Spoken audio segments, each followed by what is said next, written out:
We all know that real estate has created more millionaires than any other industry on the planet. We also know that it has created a lot of heartache due to mismanagement, overborrowing, and just simple life events that happen to all of us.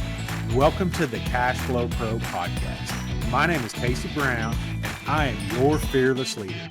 And although we might be bourbon sipping and at times foul-mouthed Southerners, we will always do our best to be honest, straightforward, and due diligent with all of the information we pass along to you. Welcome to the show. Hey there, and welcome to today's episode of Cash Flow Pro, your daily real estate investment podcast and YouTube channel. Hope everybody out there is having a wonderful day. And today I am here with Jake Harris of Harris Bay. They are a private equity company. And Jake, prior to us hitting record, San Antonio, correct? Yes, sir. All right, man. That's awesome. So, Jake, how are you today, sir? I'm fantastic, Casey. Thank you for asking, and it's a privilege and an honor to be on your show. Awesome, man. That's great. Well, we are so excited to have you. And again, another little tidbit before the show that the listeners might be interested in is Jake and I were talking about our favorite barbers right before we got on the show, and we figured out that our favorite barbers are, guess who? Us, right? So we were comparing haircuts and talking about all kinds of different stuff, private equity and beyond. And so, Jake, I want you to tell us a little bit about where you come from, what life looked like a little bit prior to deciding you wanted to jump into commercial real estate. Yeah, I think it started for me. I told you before this, I was in the Army. I was getting ready to get out of the Army. I was air assault infantry unit. I was a weapons squad leader, and so I was laying on a cot, and one of my buddies, came up and said, "Hey, Sarge, check this out," and he threw this book to me, and it was this purple and gold book. And it was like, exactly. It was like, and I was like, "Hey, what's this?" And he's like, "Oh, you should read this. I think you'd like it." And so, you already know, I'm sure most of your audience already knows, is Rich Dad, Poor Dad. And so that was, like the light bulb moment for me, or the first of a handful of light bulb moments. It was like, oh yes, this is what I want to do. I'd run some businesses. I'd done some retail stuff, and retail, I had a trophy shop, and I did, soccer trophies and, things like that. But this was like, oh, this is what I want to do. Yep. I established a goal of becoming a millionaire before 30. Oh, man. Whoa, wait a minute. And that bar is a little like, I don't even, we're going to bold that or something because, wow. All right. And so I am like a heat-seeking missile. And so to jump forward, I achieved that. Yeah, I achieved that. Okay. However, man. And really, this is where that kind of story starts, is I was sitting on a street corner down in Tucson, down the street from the university. I was working on this Adobe house, and I was at all levels, rock bottom, emotionally, physically, spiritually, in all aspects. And I was sitting there and I prayed, "Good Lord, can I be worth nothing?" So from being a millionaire and putting the status of a millionaire before 30 to then, I want to be worth nothing, zero. And so I had, through sheer grit and determination and being clever, figured out how to become a millionaire. However, I did not have the skill sets. I did not have the systems. I did not have the things put in place to maintain that millionaire status. Okay. And so then I came crashing down the subprime 07, 08. I was selling out of properties, bringing money to the closing table. It started at 10,000, then 20, and then 50, and then 75. And I ran out of money before I ran out of properties. And so that subsequent sitting The girl that I thought I was gonna marry had broken up with me. My brothers had Okay. told me that I was an asshole and had Okay. left. I was sitting there, I was probably 75 pounds, 80 pounds overweight, Okay. and I was actually doing work on the house of the new boyfriend of my ex. They didn't know, he didn't know our previous relationship, but I was so hard up for money, I was willing to do Yep. anything. And she felt sorry for me. And so it was like, hey, you should go see if you can do the work for this guy. And so just that emotional kind of like crushing element. And this is like my first true heartbreak in life, and the girl I thought I was going to marry. And the highs of being a millionaire, and then now seeing every single aspect of my life, and least importantly was the financial aspect. Least importantly was being having a negative net worth. And that's why I was praying Wow. to be worth nothing. And Yep. then that is really that rock bottom, that trial and error lessons that I, and really that, call it furnace, crucible of life, and Yep. started the next iteration of my career and getting into becoming a professional investor and building the systems, Awesome. building those things. Subsequently, on top of that, from the mistakes I'd previously made, I went back to school.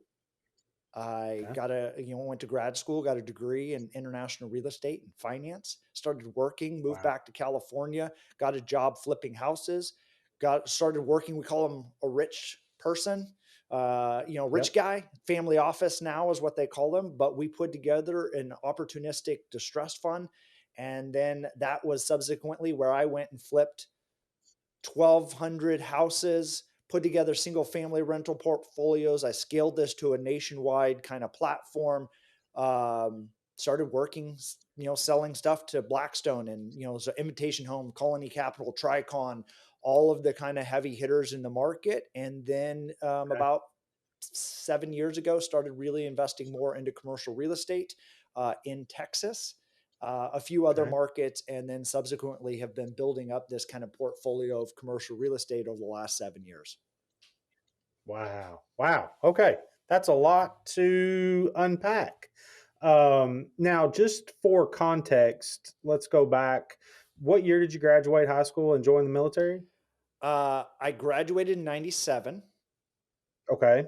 Then you joined the military right And I away, right after actually that? did, they had a delayed entry program. So I went to boot camp between my junior and senior year. So I did boot camp in 96, the summer of 96, came Okay. back, finished my senior year, and then went right afterwards, into the training. So And then you were in for, did you do 4 years? yes, well, so actually it's in total because I did some National Guard, kind of Okay. reserve National Guard stuff, and it was almost 8 years subsequently. But that the last tail end of that was part time warrior stuff. So basically out by '05, pretty much, right? Or out in '05, '06, something like that? Yeah, no, so yeah, I was still in the National Guard, but I was out doing work of other things, and so the early 2000s is, I want to say, Okay. 2002. That's when you started like into the, because what I'm getting at here, and I want to, I'll fast track this a Sure. little bit. What I'm getting at is we all, I tend to find that it's better, as my stepfather used to tell me when I was growing up, to learn from other people's mistakes so that we don't make the same mistakes. Now, I don't want to focus necessarily on your worst time of life because I've had my worst time of life as well. But one thing that I've learned and one thing that I've said on this show many, many, many, many times is your mess becomes your message. And much the same, the mess that I was in and was very similar to the mess that you were in. And of course, then that builds on our story of, hey, we want to help these folks say, hey, don't do this, this, this, this, and this. You need to focus on these things over here instead. And that's kind of where I'm going with that. Is I'd like to know a little bit more, dig into just a little bit more of possibly was it an over leveraged situation? Obviously, the crash of '07, '08, '09, which was such a life defining time for so many people. Um, and again, I've said this many times on this show as well about the strings of houses, and in the being the beginning years of my real estate career, it was like a ghost town. I mean, there was house, 3 foot grass and all of them. Nobody lived. I mean, it was literally exactly what you're saying. It was taking money to everybody was taking money to a closing table or getting foreclosed on or forced to sell or deed in lieu or all of these other different scenarios. So that's what I want to get at is where did that start and what aside of loss of love, what other outside forces kind of had a hold of you there? Well, and I said that a little bit is I believe every single aspect of my life I was, call it bankrupt. Although I did not file Mhm. bankruptcy, I was able to kind of, fight through. I did have a couple houses go to foreclosure, but I did not file Okay. bankruptcy. But I was bankrupt in all those other categories of my life that I mentioned. Yep. So Yep. emotionally, so my relationship sucked, my health sucked. Um, I was very myopically focused on the pursuit of money. And so Yep. it caused, and there was another book at that time that subsequently it came out. And I was, again, kind of really hard up for money. And so I would Mhm. walk to the bookstore and there was this new bestseller and I would read it and sit down there and then I'd put it back on the shelf and I'd walk home and I'd come back and walk. And so I didn't even buy the book. I just actually read the book, kind of like you did at a Yeah. library back in the day. And that was Tim Yep. Ferriss's 4 Hour Work Week. And Ah. so it's another one of those things that it's not about working 4 hours. It's about how do you Yep. 10x everything that you're doing and how do you That's leverage right. and delegate and put systems together. And so that was the start of the retooling of everything in my life. And this has been a journey. And now that we're on the um, and I'm not saying that I have it all figured out. Like I'm still on this journey to this I day, understand. but it's like I'm getting a little bit better every single year and in every single, particular category. And so I started figuring out because they all overlap. Your health relates to all of those other things. Your relationships relate to everything else. And so money, while it is important, and I'm not going to, get up here and tell people that money's not important. It is important, but it's like the fuel that makes your machine run. You can Yep. have the Ferrari, but if you have no fuel, it doesn't matter. You can Mm. have a Honda Civic, you have no fuel, it doesn't work. And so now like money Yep. is what makes this engine in the world and the economy kind of evolve, but it is a small component, maybe 1/5 of what is your whole life. Yep. Men in general tend to focus on that and it becomes an overexerted. In my case, it was mine as well, a very exerted, and 80-90% of my life was focused on this of making money. And so what I realized Yep. is how all those other categories of my life were so very, very important. And so one of the things you asked about, like what led to that demise. Well, and systematically in the not, I read 4 Hour Work Week. I had it figured out at that point. It took a little bit of, years and timing. Is I did not have systems. Is Yep. I through brute force and really I use this and it wasn't solidified to me until a subsequent book recently, but it's like goals are great for people that want one-time success. That's Systems right. are for those that want predictable and repeatable success. So there's the Yep. thing is like I was very focused on being a millionaire before 30 and I achieved that status. But what happens Yep. is if that was the goal, then you either need to continue to evolve your goal, the trajectory, the aiming point, go to 5 million or 10 million or do whatever. But the Yeah. reality, and you see this all the time, and people that lose 20 pounds and then put on 25. They live, they do this. And so it's because they don't have the systems in place. And so what you need is you need to caught and figure out the root, Yep. system to then solve that. And then the byproduct is what you're trying to achieve. And so you have to restructure in which you're doing everything. And so it is, so for me, same thing is I work out every single day. And I've worked out Yep. every single day for almost, well, 2.5 years. Because one of my accountability groups challenged me and said, "Why don't you work out every day?" I was like, "I'm really stubborn. So, how do I So I'm use going to do my own that.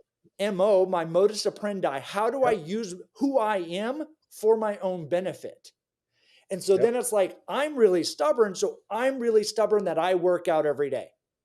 I got a Yep. torn calf muscle. I'm tired. I'm sick. I got a 3 a.m. flight, like whatever it is. I don't care. I work out every day. And so it's like, again, tapping into who you are that starts creating the framework. Well, that working out every day causes me to pay attention to what I eat because you go, Yep. that's 300 calories. And then you go and do this and you'd be like a donut or a cookie. And you'd be like, hell Start no. matching them Yeah. You're with like, dude, you start matching them with the exertion effort it takes to get rid of it, and all of a sudden you're like, that's whoa, 75 okay, burpees. no, And you're like, oh, hell no. right, Like, no, I'm out. And so it's like that became the principle and the root cause to help solve some of my health related things. And so I do that sure, from also the real estate perspective is start diving into those first order principles of how do you achieve passive wealth? How do you achieve yep, cash flow? How do you achieve these things that are going to allow you to unlock time, unlock freedom, unlock, let's be honest, everybody wants more money, sex and power. yep, That's what there they you go, want. You achieve that through unlocking these other systems. And so it's like, yeah, okay. And so I was like, maybe that should be the next title of my book, just to be like money, sex, power. And people are like, I'm interested. What is it? I don't care. there you Tell me go. what's Let's in learn there. more. And that's a play off of I forget who it is, Russell Brunson or somebody's triangle where it says health, wealth, and I can't think of the other one right off, but yeah, same difference. I mean, it's one of those deals where when you get in, and a lot of times, it's really difficult to relay and put into words how you, which I think you did very well, how being at that bottom um, feels. Because and the thing is that you can be in a crowd of people and feel all alone. And the thing, because you just don't feel like any of those people are going to understand what it is or where it is you are in your life right now. And so the relationships and everything suffers because you become irritable because you don't have money. You become irritable to the people that you love. You start talking to the people that you love like you wouldn't talk to anybody normally. And then it's like a cascading effect that then all of a sudden, and once those relationships are gone, once the money's gone, the relationships are gone, the time is then gone, which is obviously the most valuable a commodity that we have. And so again, turning that around and saying, okay, so the things that led to failure might not necessarily have been they were somewhat economically brought on, but they were economically probably exacerbated due to the fact that you were bankrupt in so many other areas that it was. And one of the things when my demise happened was thinking clear, was saying, oh, it becomes almost an inability and it almost becomes a disability to even think about something in the form of making it actually work. You're just, because you get so bound on just to hell with it. And so to hear somebody else kind of put that into words is really powerful. And it's, again, it's sometimes it's mistakes that are brought on by ourselves, and sometimes it's mistakes that are brought on by others that maybe we didn't intend to have happen in our life, or maybe it's a death, or maybe it's something along those lines. But the other part of this that you hit on that I want to go back and kind of recross this bridge a little bit is the balance of, okay, goals. And what was the other one you said? You had set your goals, and then you hadn't for like long term. You know what I'm saying? So you had set this goal to make $1 million by the time you were 30, but you left all of these other things kind of to the side, and that goal was, you were so focused on that goal that all of this other stuff just didn't even seem to matter. Or it did, but it just kind of came with the territory. It wasn't something you focused on prospering, or building on relationships and so on. So the balance, I guess, is what I'm getting Yeah, at. and it's um, establishing pillars as far as is that it's not all about money, and so that it's oftentimes is getting focused on or fixated and very focused on just the money, and if that's 1/5 of who you are. So yeah, we mentioned that before. Relationships, taking care of yourself, yourself, not just from a health perspective, because I am a terrible husband if I'm dead, Yep. much worse than I already am. I'm a terrible dad, I'm a terrible business partner, everything if I'm dead. Yep.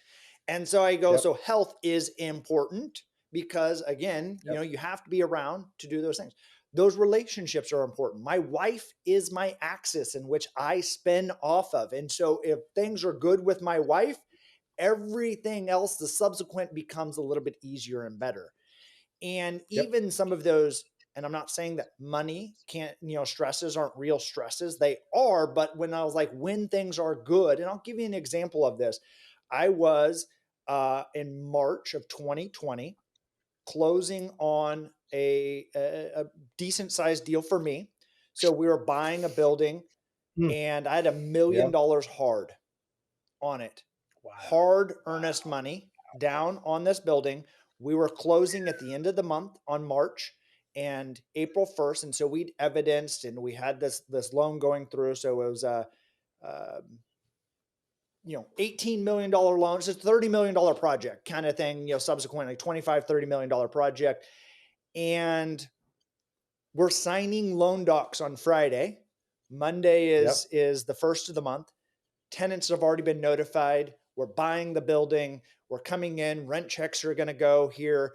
And I don't know if you get some COVID. of those spidey senses sometimes. And all of a sudden on Friday Mm. of this in 2020, and we kind of a little bit knew what was going on. COVID, things are Yep. getting weird. Things are getting out Yep. there.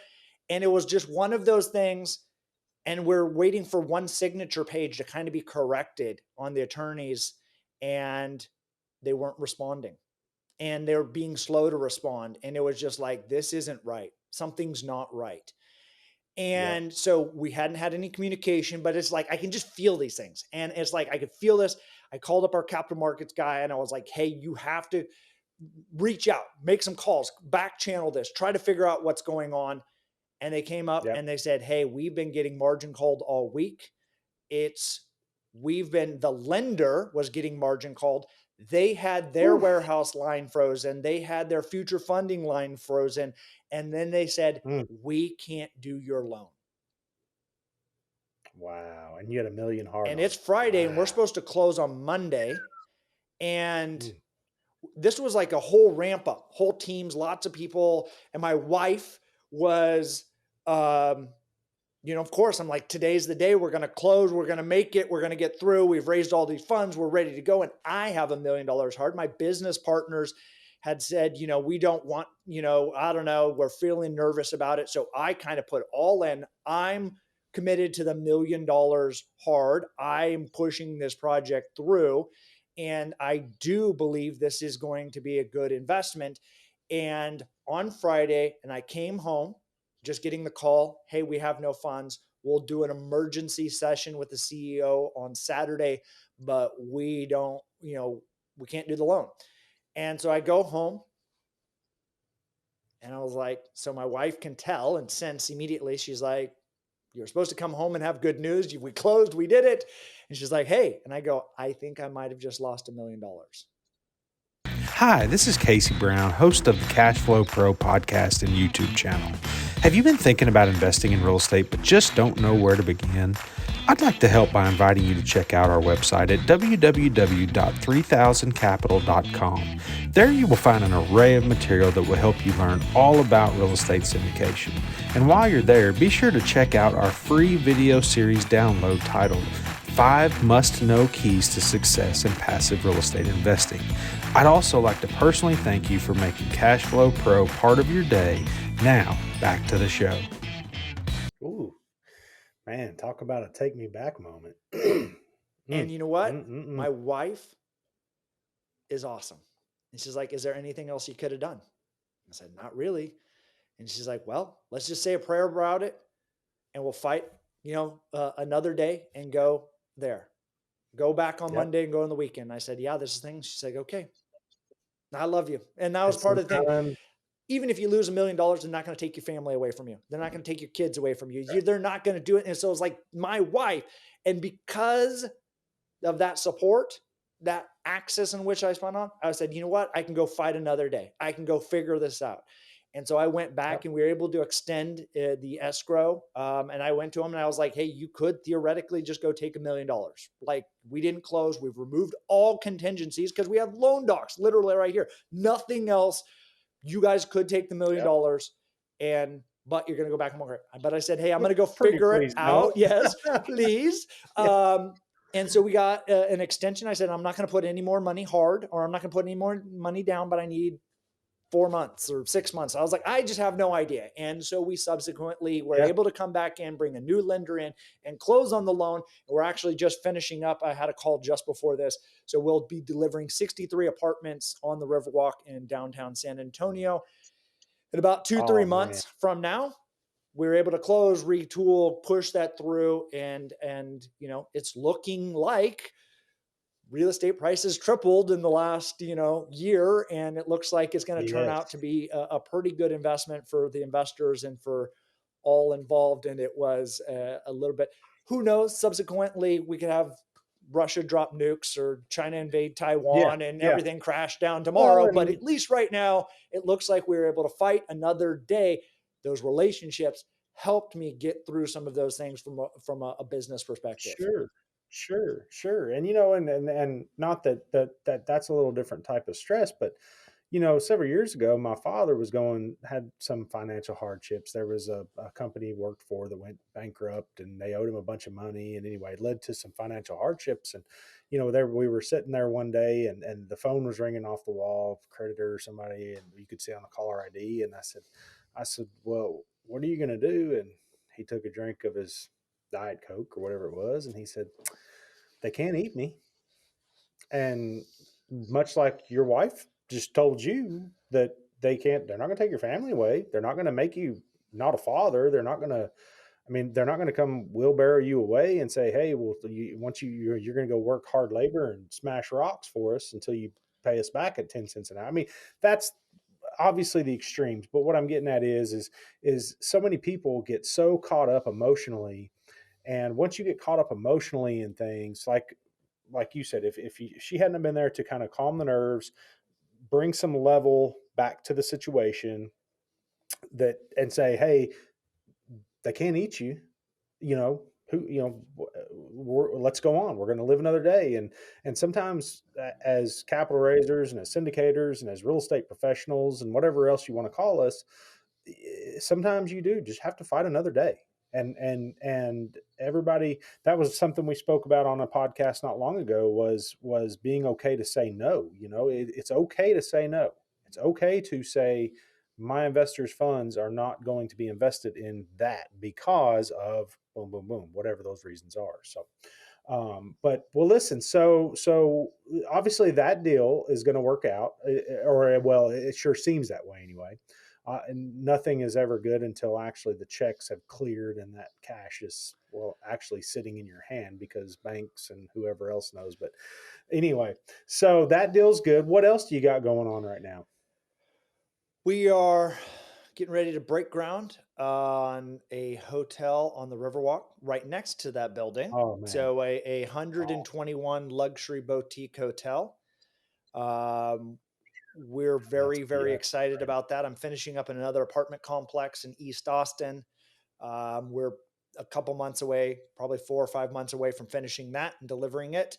It's construction's Awesome. been challenging with the supply chain. It has been difficult, and we're actually looking to start acquiring some more roadside hotels and motels and some Okay. um, drive to markets, especially in some kind of tourist driven, Asheville or Gatlinburg and, Lake of the Ozarks or Branson, San Antonio, Santa Fe, Steamboat Springs, and the likes of Sure. that. Existing assets that we can go fix up and remodel. I have an overarching thesis of there's going to be a little bit of a renaissance to roadside travels, RVs. I think the there's been a seismic shift or in the hybrid work environment. More and more people can Seismic remotely shift. work, or at least Yep. hybrid work 3 days out of the office and take, Thursday, Friday work remotely. And so that's going to Yep. lead to um, more road trips. And, Yep. even though gas prices are pretty high right now, you see this already. RV sales have skyrocketed. 50% of the country was not willing to travel in 2021. Yep. I was actually, And now and now, so yeah, so everybody was, I think everybody in 2021 was kind of sitting there going like, okay, we're in the hospitality business and we're waiting. And then now all of a sudden people are like, oh, woof, coming in ready to rock and roll. yeah, and that's, I mean, you had, it was actually now probably about a month or two ago. I was sitting at a restaurant. I was having dinner with my wife, and there was a couple that were sitting next to us. It said it was their first time going out to a restaurant in 2 years. Oh my And God. I My just Lord. sat there and I was like, "Are you kidding me?" Like, Yeah, that's wow. But that also adds to, and you can see that from the numbers, is like hotels, even though the inflation in the room rates were up significantly, their occupancy sure. numbers were at 48%. They were down quite a bit. And so 50% of the country was like, "Hey, we're going to travel, we're going to go back to normal." 50% of the Yep. country was like, "No, we're staying at home and we're going to follow and abide by those things." And so it was like, Yep. really what you've already seen is some upticks on these things. Like you just said, is I think there's a pendulum swinging back to the other direction as those people are like, hey, I can actually get on a plane and travel to another part of the really, I think is going to Yep. start driving.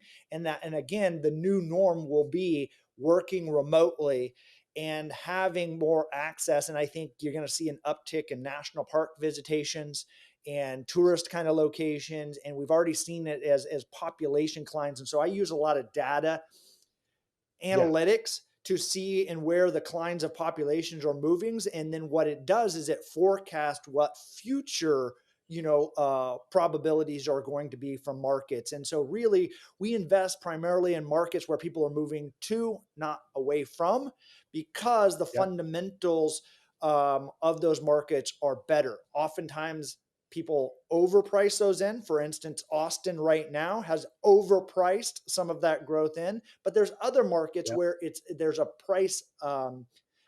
Well, that's why the tertiary markets have become so, just all of a sudden everybody's hitting on little spotted markets that are just outside. Like I mean, that's where I'm at. We're just an hour from Nashville, and so I mean, it's unbelievable the amount of Yep. growth. But so listen, we're running up on our time here. I want to kind of jump. First of all, I want to thank you so much, and I always tell the service members that are on here, we want to thank you for your service to our great country to start with. Number two, I want to thank you for taking just a little bit of time out of your busy schedule, which obviously sounds very busy, to be with us and bring value to our listeners. So, the first question I want to ask you is, what is the best book that you have either recently read or are reading right now?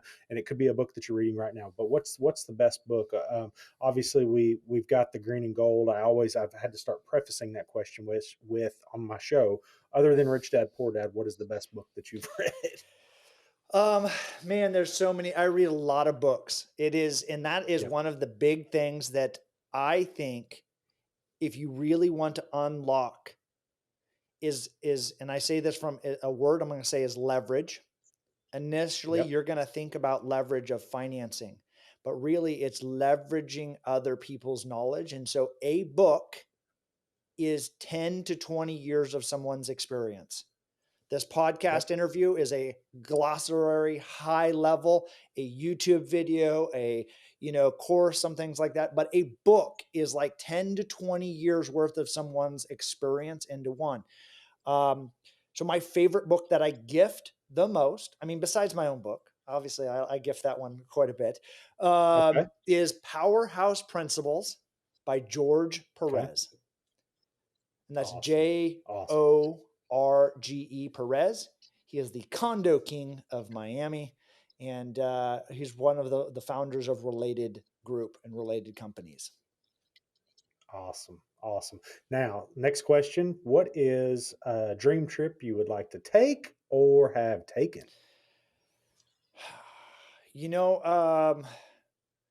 I've recently, I have 3 kids and we do an international trip every year. Those are always so fun and exciting. We do those, but really a trip that I've been kind of queuing up and is a father-son trip with my dad to go hike Kilimanjaro. And I think maybe with my brother or brothers to see if we can do that just because it's a very, challenge to get there. It's a little bit of a challenge to hike and get up to Kilimanjaro as well, but it's not like Mount Everest, your ice pick climbing up there. And while the, relationships are important, I think it's also subsequently up. How's my relationship with my dad? And I'd like to start putting some more of those bucket list memory keystone experiences in my life now while we have the opportunity. And obviously we all, myself included, hope that your brothers don't continue to think you're an asshole. Mine always thinks I'm an asshole. I was like, I don't know. It probably ebbs and flows. It's right now, no, we're all on good terms and they were rightfully so calling me out when I was an asshole. Yep. And that's the same way that mine did. And unfortunately, that kind of comes along with the territory for those that love us when we are down.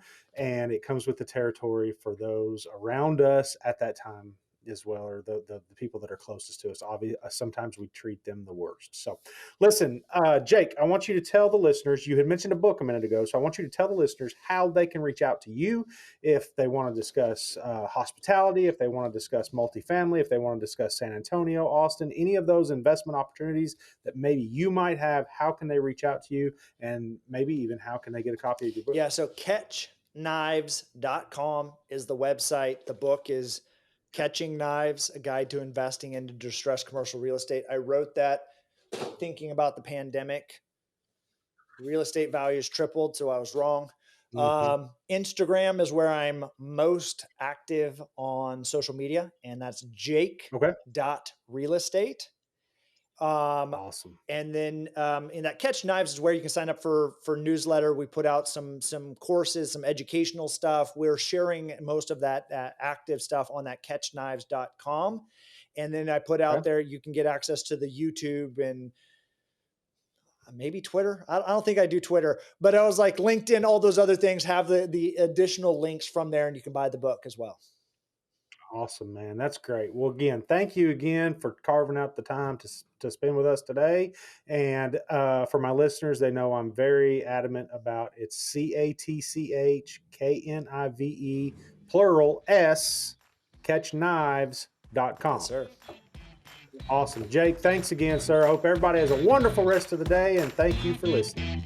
Cashflow Pro is hosted by Casey Brown, founder and CEO of 3000 Capital, a commercial real estate investment firm committed to providing its investors with ongoing cash flow and helping them build long-term wealth. If you enjoyed today's podcast, make sure to hit that subscribe button so you'll be notified about all our future episodes. You can find more information about us and our investment philosophy by clicking the link in the show notes below. Thanks for listening.